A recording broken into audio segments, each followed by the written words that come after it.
Oops, is it? It's going.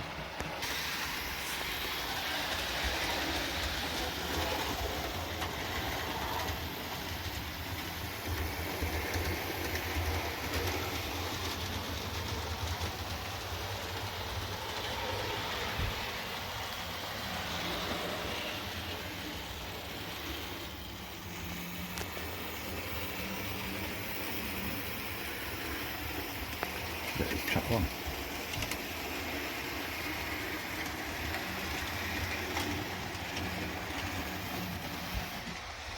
Oh. Let's off it fairly. Just slow that down. Well, that'll be derailing.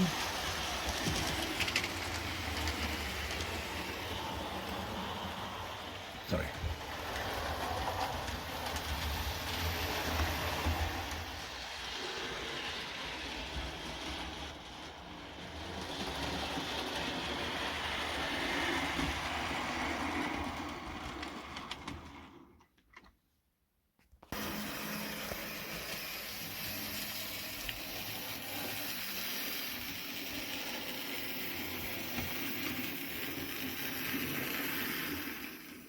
Oh.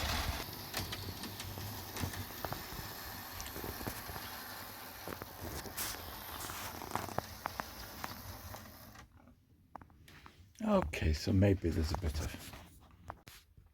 Let's follow the DMU round.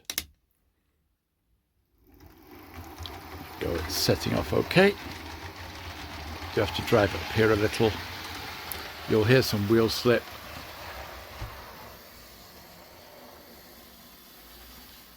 It should pull it. That's a shame. I think, okay, I might be putting a bit more weight over where the motor is on this front car of the DMU.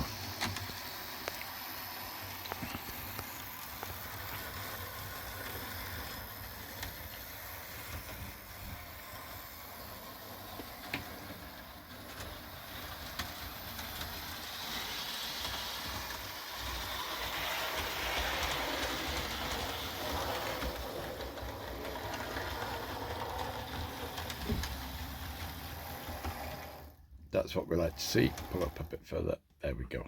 Stop. Now let's drive Tornado.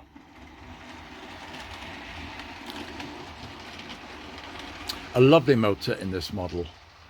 Nice and responsive. It is on the level, so oh,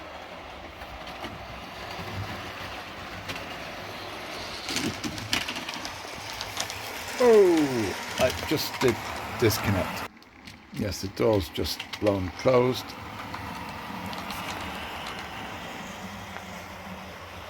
But the camera will adjust to the light level.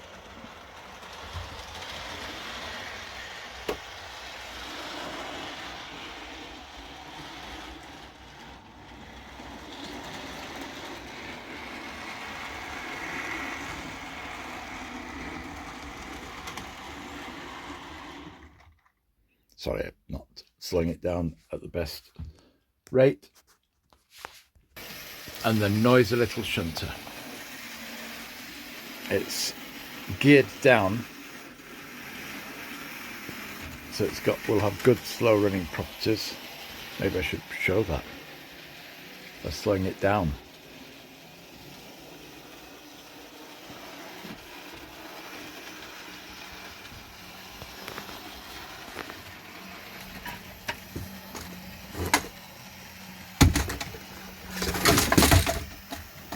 Sorry about the noise. And over the lift up section, I'm just going to accelerate it over that point. Oh, didn't. There's a problem there still. So the problem arises here. This point, watch the slight touch,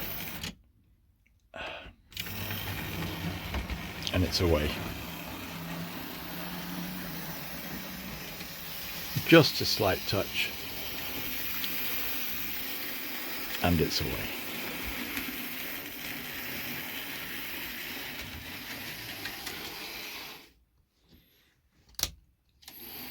bring it back. Good. So there we are, all running nicely. All points operating from this whatever it's called, point control, using point motors and a pen and stud point control. My old Gauge Master, well, whatever it is, track controller. And the thing that I'd forgotten about is I've got brake simulation on track 1, the track that the DMU is on now, and that confused me a little bit in terms of it not starting and stopping when you can turn the controller there. So 3 separate controllers there, effectively. Just a quick look down the back, just a reminder of what we've got inside that.